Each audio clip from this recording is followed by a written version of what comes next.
उत्तर प्रदेश और उत्तराखंड के आईएएस अफसरों से कोरोना काल में उत्पन्न हुई आपदा और कानून व्यवस्था को लेकर हम सवाल जवाब कर रहे हैं और मंथन इस बात पर कर रहे हैं कि प्रशासन के पास इस आपदा से निपटने और सिस्टम में एक्टिव जालसाजों पर शिकंजा कसने के लिए फौरी तौर पर क्या कुछ प्लान है। और इसी कड़ी में अब मेरे साथ जुड़ रहे हैं इटावा के एसएसपी डॉक्टर ब्रजेश कुमार। सबसे पहले डॉक्टर ब्रजेश कुमार, आपका बहुत बहुत स्वागत। Thank you.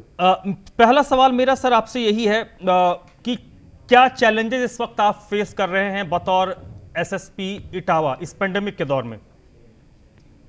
देखिए, इस समय जो मुख्य रूप से है, इस सभी के अंदर एक विश्वास पैदा करना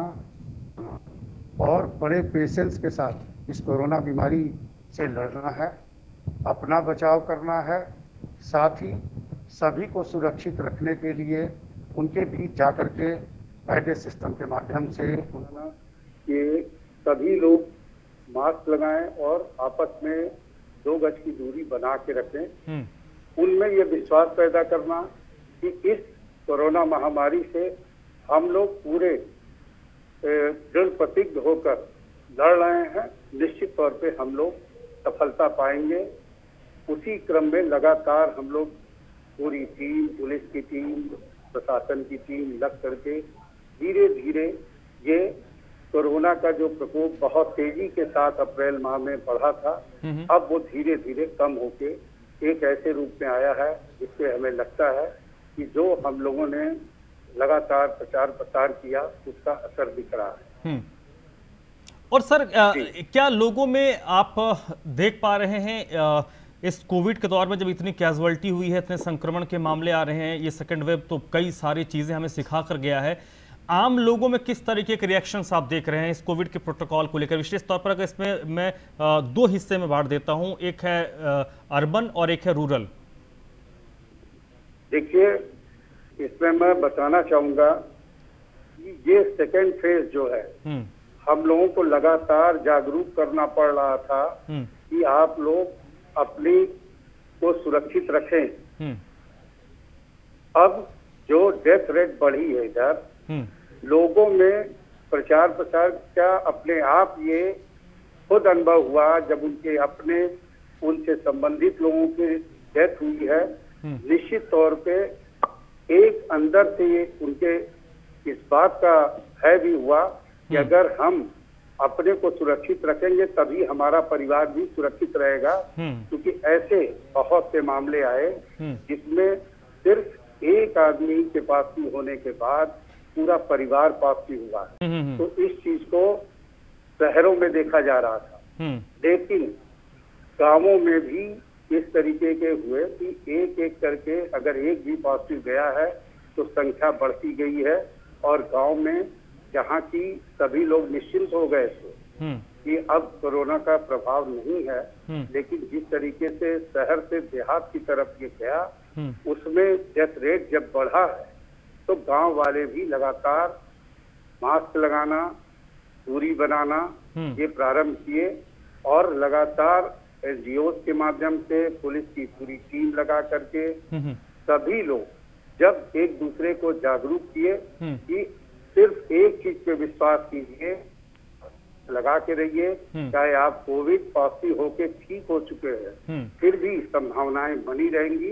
इसलिए नहीं सर, इसमें स्पेशली अगर मैं ग्रामीण इलाके की बात करूं तो क्योंकि कई जो पुलिस वालों से हमारी बातचीत हुई या जिन लोगों से हमारी बातचीत होती है तो सबके और इवन कि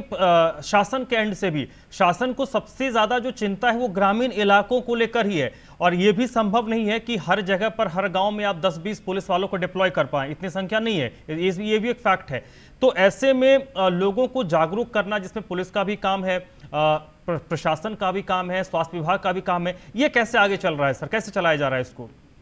देखिए, ये पूरी टीम स्वास्थ्य विभाग की और प्रशासन की निगरानी समितियां बनी हुई हैं, जिसमें हमारे जनपद में 546 निगरानी समिति है, जिसमें निगरानी समिति जिस गांव में भी रहते हैं वहां पे हमारा बीच का कांस्टेबल, हल्का का सब इंस्पेक्टर और सभी सीओ इस बात को मॉनिटर करते हैं कि सभी लोगों को घर घर जाके टेस्ट किया जाए और उनको जागरूक भी किया जाए, ताकि ये जो प्रकोप चल रहा है ये कम हो सके। और उसका असर हुआ कि शुरुआत के 10 दिन बहुत तेजी के साथ बढ़ा, लेकिन ये निगरानी समिति हमारी और इनके द्वारा जो टेस्ट किए गए, टेस्ट करने का रिजल्ट ये रहा कि लोगों में एक विश्वास जागा कि टेस्ट हो जाए और समय से इलाज करा लें तो वो ठीक हो जाएंगे। और इसका जब वो ठीक होने लगे एक विश्वास बढ़ा, वो लोग बिल्कुल कोविड प्रोटोकॉल का पालन करना गांव में शुरू किए। कम हुआ, बढ़ने का कारण भी इनको समझ में आया कि हम लोगों ने लापरवाही। सर एक आखिरी सवाल डॉक्टर ब्रजेश, आखिरी सवाल आपसे। कई जगहों पर हमने देखा, उत्तर प्रदेश हो या देश के अलग अलग हिस्सों में, कि वैक्सीनेशन हो या टेस्टिंग के लिए जब स्वास्थ्य विभाग की टीम जाती है या फिर पुलिस की भी टीम गई है तो उन पर हमले हुए, लोगों ने विरोध किया। तो ये भी एक चैलेंज आप लोगों के सामने आता होगा। वैक्सीन को लेकर बड़ी भ्रांतियां हैं, टेस्टिंग को लेकर लोगों में बड़ी भ्रांतियां हैं, इसको कैसे आप लोग फेस कर रहे हैं इस चैलेंज को? इस बारे में मैं आपको विशेष कर बताना चाहूंगा कि पूर्व में जो बातें फैल रही थी, भ्रांतियां फैल रही थी वैक्सीन के संबंध में, जब ये सेकेंड फेज आया है, इसमें जब डेथ रेट बढ़ा है तो सभी लोग सिर्फ और सिर्फ वैक्सीन लगवाने के लिए लगातार संबंधित सीएसपी, पीएससी या जो भी सेंटर्स थे वहां पर उनकी संख्या अत्यधिक बढ़ी और लोगों ने लगवाया। जो संख्या अब मार्च के पहले हमारे यहाँ वैक्सीनेशन की जो स्थिति थी वो 30,000 और 35,000 के बीच थी, मात्र 20 दिनों में ये 1.5 लाख के ऊपर पहुंच गई। तो इससे ये साबित होता है कि लोगों में जागरूकता आपके जिले में आई है। ये बिल्कुल आई है। सर 10 सेकंड में अगर मैं एक मैसेज आपसे चाहूंगा डॉक्टर ब्रजेश कुमार, एसएसपी इटावा से, इटावा के लोगों के लिए, उत्तर प्रदेश के लोगों के लिए, देश के लोगों के लिए क्या मैसेज होगा इस पेंडेमिक में? मैं सिर्फ यही मैसेज देना चाहूंगा कि इस बात का विश्वास रखिए कि हमारी वर्दी वाली टीम के साथ बिना वर्दी की टीम आप लोग हो और आप लोगों के सहयोग से हम इस कोरोना महामारी से निश्चित तौर से चलिए, बिल्कुल इस विश्वास को रखें आप, बिल्कुल तो सफलता मिलेगी। वर्दी में पुलिस वाले हैं लेकिन बगैर वर्दी के हर शख्स पुलिस वाला है। अब से थोड़ी देर पहले जैसे आईजी जो मेरठ जोन के, उन्होंने कहा था कि पुलिस वालों का सब लोग एक आंख बनिए, तभी कई सारे चैलेंजेस को हम पार पाएंगे। बहुत बहुत शुक्रिया डॉक्टर ब्रजेश कुमार, एसएसपी इटावा, जिन्होंने हमसे बातचीत की और एक बड़ा बढ़िया इन्होंने आखिर में चल जाते तो उन्होंने बात कही है कि वर्दी में तो पुलिस वाले हैं लेकिन देश का हर इंसान, हर नागरिक ये मान ले कि वो बगैर वर्दी में भी एक पुलिस वाला है। ऐसे में जब आप अपनी आंख नाक कान खोल कर रखिएगा तो कालाबाजारी जो हो रही है, जो ब्लैक मार्केटिंग हो रही है, उसमें कमी आएगी। और अगर जब आप खुद पुलिस वाला खुद को मानेंगे तो बगैर वर्दी के ही सही, तो आप कानून का पालन करेंगे और जब कानून का पालन करेंगे तो स्थिति धीरे धीरे बेहतर होती जाएंगी। बहुत बहुत शुक्रिया ब्रजेश जी आपका।